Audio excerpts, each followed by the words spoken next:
Le leader sur le marché des monospaces compacts, c'est lui. Le C4 Picasso passe aujourd'hui par la case restylage et hasard du calendrier, ça tombe plutôt très bien, juste quelques mois avant le renouvellement de son principal rival, le Scénic. Alors ce restylage va-t-il lui permettre d'encaisser le choc?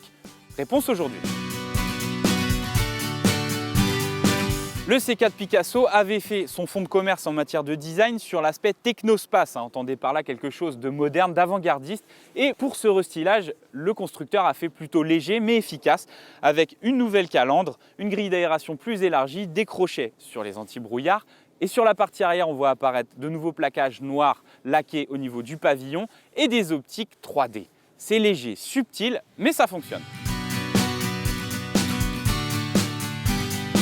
À bord, la mise à jour est surtout d'ordre technologique. Le Picasso voit arriver des équipements tels que le haillon électrique, très pratique au quotidien, mais aussi la lecture des panneaux, le régulateur de vitesse adaptatif. Les deux écrans multimédia ont aussi été revus pour plus de fluidité. On pestera quand même sur la caméra de recul qui est aussi nette qu'une webcam qu'on utilisait au début des années 2000. Par contre, en ce qui concerne la qualité perçue, elle est vraiment au top de la catégorie. Les plastiques sont vraiment de très bonne facture. Maintenant, en ce qui concerne le schéma, c'est du conventionnel, du classique avec 3 sièges arrière indépendants. Malheureusement, l'assise est plutôt étroite, ça c'est dommage. Et pour le volume de coffre, lui, il est plutôt bien placé avec 537 litres, autrement dit supérieur à celui du nouveau Scénic.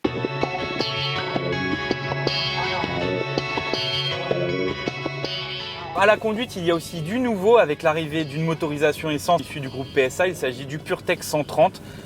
Il est ici associé à la boîte automatique à 6 rapports, un mariage qui fonctionne plutôt bien. On est à l'aise en ville, c'est plutôt souple et il donne du répondant quand on est sur les grands axes.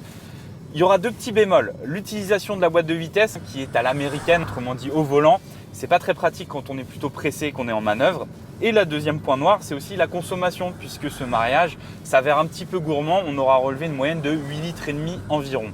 En ce qui concerne le comportement, pas de changement. On a toujours affaire à un véhicule très rigoureux qui offre une excellente synthèse entre dynamisme et confort. Bref, on a toujours un excellent voyageur.